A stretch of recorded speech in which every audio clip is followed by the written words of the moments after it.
La sécurité avant tout avec Sonatel.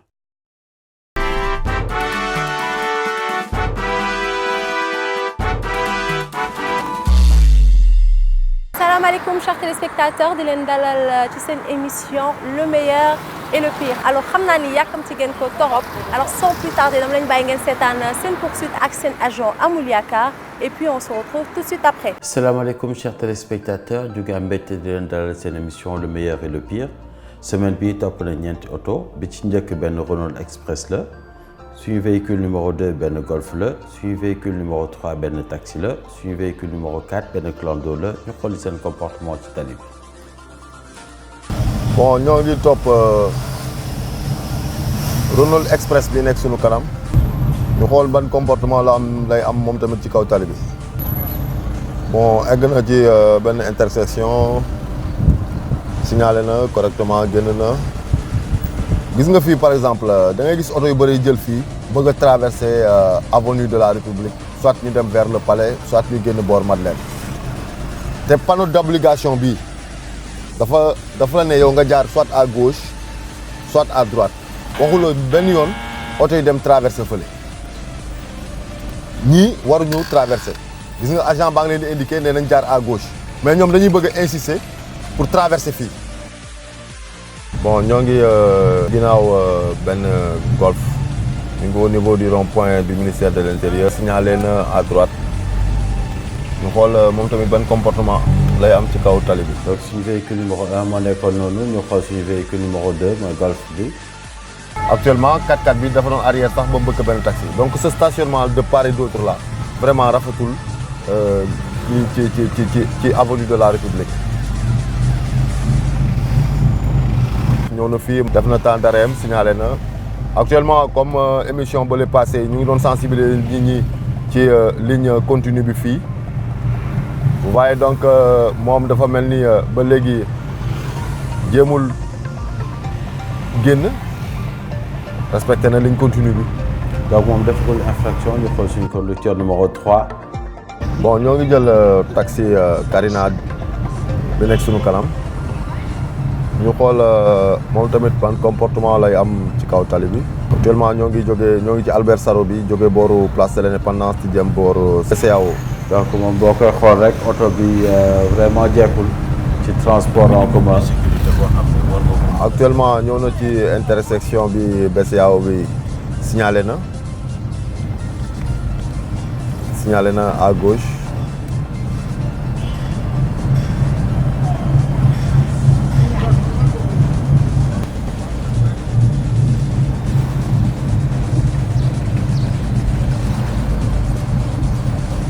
ñëw na ci benn intersection stop taxaw nañu.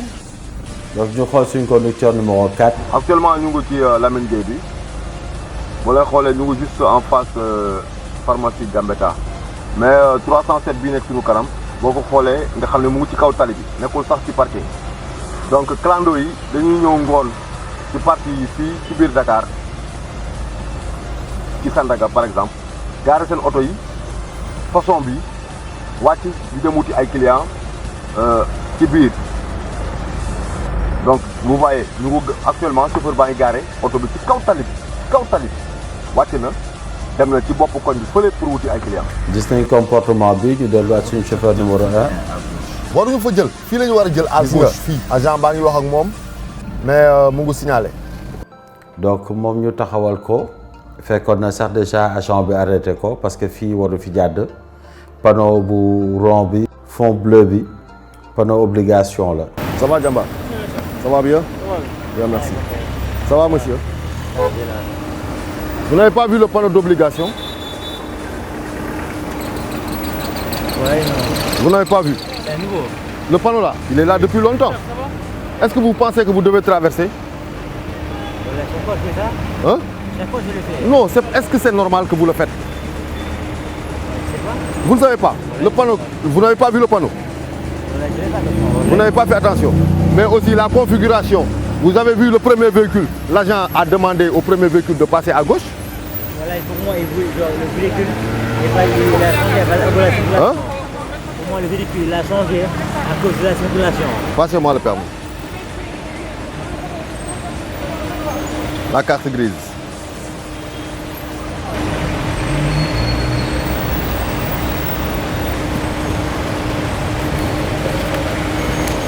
Place ou centrale?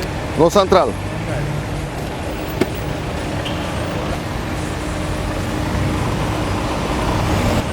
Centrale, c'est vers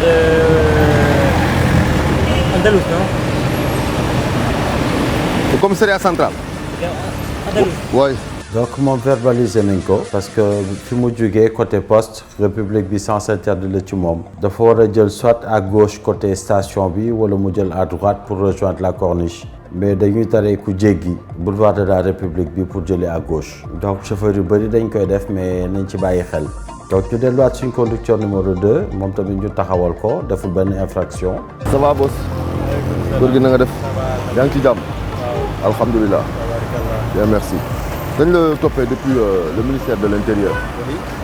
ñuy xool nan ngay dawalee. waaw mais macha allah parce que. waaw macha allah li ngay comportement bi yëpp. on t'a suivi mais sans faute ah. sans faute waaw. yaa ngi signalé normalement bon même ligne continue yaa ngi koy topp normalement. léegi xaaral gars yi ñu wax ak yow. ok.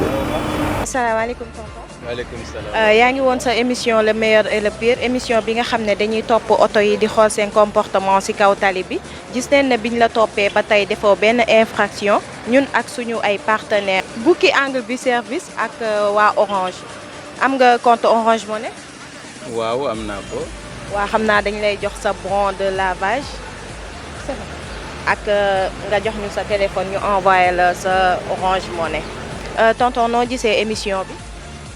waaw lii boo leen koy wonee dina tax nit ñi gën a jubal nit ñi gën a yaru ci circulation bi parce que circulation bi rek yarute rek la ah yaru parce que ñëpp ku nekk yaakaar nga ne yaa gën a yàkkamti sa morom ku nekk yaakaar nga ne yaa gën a muus yaa gën a yàkkamti mais ñëpp bu ñëpp ànd ak dal topp code de la route yaakaar naa ne problème du am. ngay wax sa mbokk yi di dawal ci kaw tali bi. ñu yaru ci tali bi. yaru ci tali bi topp sur code de la route waaw bu ñu toppee code de la route yaru ci tali bi yaatal xol yi bu ñu ko yaatalee rek tali bi yaatu ñëpp dinañ dem ci jàmm ak salaam. émission yu mel nii baax na pour nit ñi xam naka la ñu war a comporté woo ci mbedd mi ci tali bi waaw kon daal maa ngi leen ci sant di leen gëm di leen encouragé ci liggéey boobu yal na leen ci yàlla jàppale. ok merci tonton. donc ñu félicité ko deful benn infraction ñu delluwaat suñu conducteur numéro 3.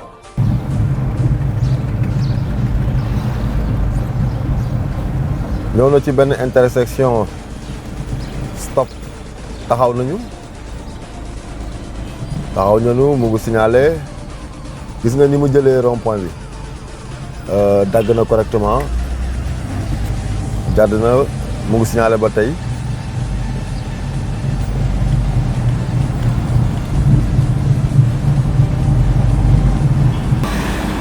actuellement dañ ko arrêté mu war a droiter complètement mais gis nga ni mu taxawee mu ngi taxaw presque ci digg tali bi ci benn voie bi. donc xaar nañ ko mu jël client ba pare def na sa première infraction arrêt non autorisé fi mu taxaw waru fa taxaw di jël client. signalé na ci benn intersection mu jàdd.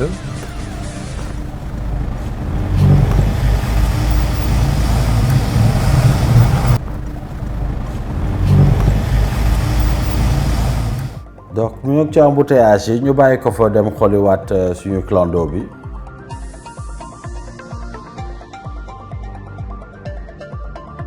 donc agent baa ngi dem di ko seeti parce que xam na fi mu nekk ci digg tali bi la taxaw. gis ngeen ni mu rétrécir chaussée bi. ça va. jaar na la. ma ne. waaw lii nga foog ne lii jaarul. non jaarul maa ngi jégalu. lii nii foo ko teg. ah. tegoo ko. maa ngi jégalu kay. maa ngi jégalu yéen ci maa ngi jégalu rek ngeen dëkk. ah. ah. maa ngi jégalu rek mooy seen wax. li ma def nii moom tegu ma ko fenn du yoon. tegu ma ko fenn. tegoo ko fenn. waaw du yoon moom. ma xool pièce yi. donc gis ngeen comportement bi xam na li mu def donc moo ko tey nee na tegu ko fenn donc foog naa ne sanction yi bu duroon yenn comportement yi nit ñi dañ ko éviter donc ñoo ngi koy immobiliser nii ñëwul central léegi-léegi. yóbbu ko police centrale ñu delluwaat suñu taxi bi moom tamit ñu taxawal ko wax ko li ñu gis ci dawalam. salaamaaleykum góor gi na nga def yaa ngi jàpp moom sa permis après nga droite fële.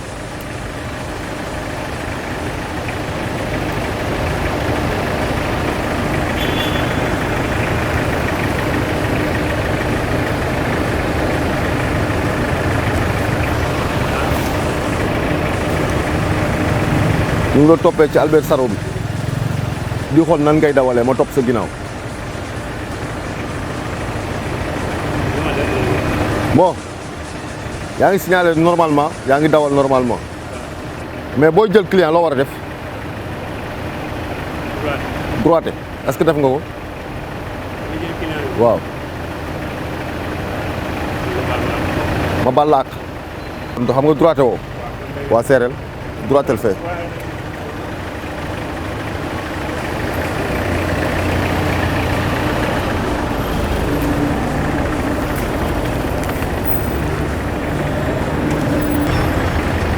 xam nga defoo ko léegi tu es obligé boo leen di jël client yéen taxi yi da ngeen taxaw ci kaw tali bi loolu c'est pas bon parce que boo leen ko defee oto yi nekk seen ginnaaw dañoo war dem dañoo war a dem donc da ngeen di droiter oto yéegal ñaari pneu ci kaw may ñi ne seen ginnaaw ñu dem sinon da ngeen di entraver circulation bi. xam naa kon moom li ma arrêté la rek waaye dëgg yàlla loolu moom bëriwul fan moo koy def jël client de droite wala ma taxaw ci droite central ngay ñëw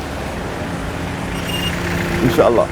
donc lii leen leen indi doon chers téléspectateurs semaine bi am nañu meilleur mooy suñu conducteur numéro 2 Golf bi deful benn infraction ñu félicité ko suñu pire conducteur nag mooy clando bi gis ngeen comportement am li muy def xam na ko moo ko tey en plus ay kayitam matul donc mooy suñu pire conducteur de la semaine ñu leen di jaajëfal di leen jox rendez-vous semaine prochaine pour un autre numéro.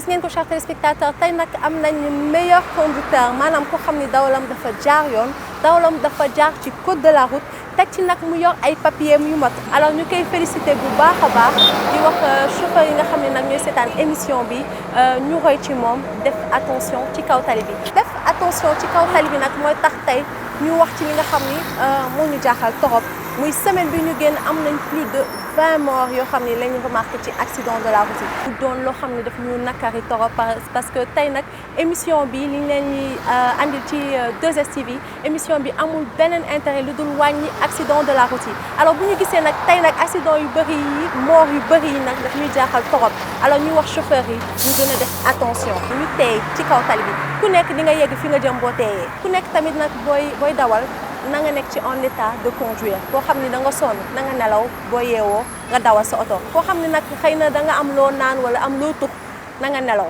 wala nga reposé wu ba pare nag nga jël oto bi je pense que mooy sûreté nga bañ a tooñ sa bopp bañ a tooñ yeneen doomu aadama yi. alors chers téléspectateurs nag sans plus tarder dama la ñu bàyyi nga seetaan seen rubrique pourquoi et on se retrouve tout de suite après.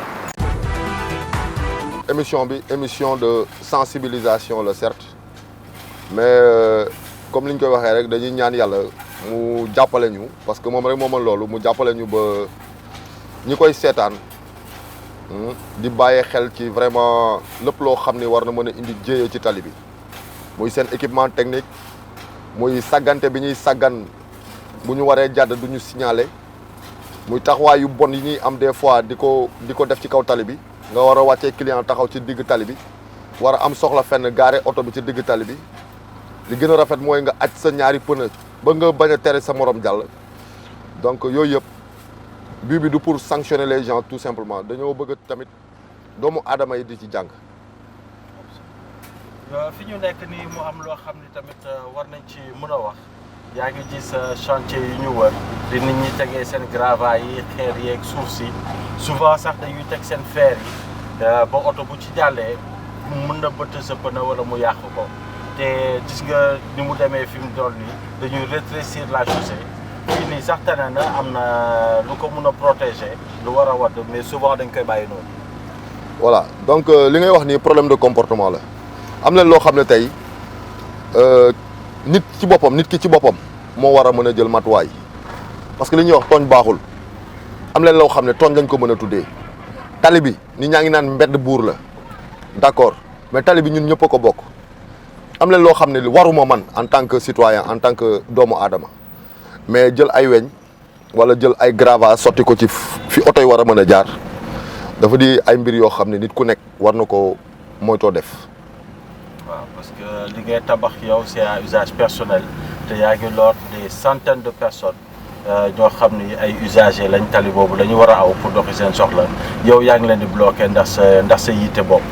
souvent am na ñoo xam ne dañuy am sax autorisation dañuy am arrêté boo xam ne booy ñëw ci chantier bi sax di nga xam ne lii dafa am autorisation donc day am lu koy limiter mais Sénégal moom boo amee ngénte sax nga baas tali bi boo amee daayira nga baas tali bi loolu amul fenn.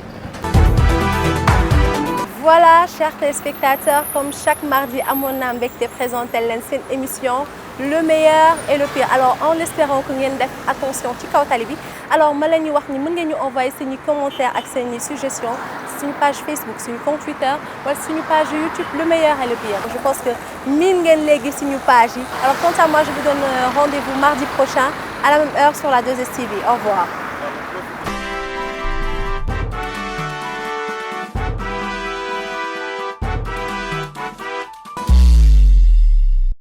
Sonatel vous a présenté Le meilleur et le pire.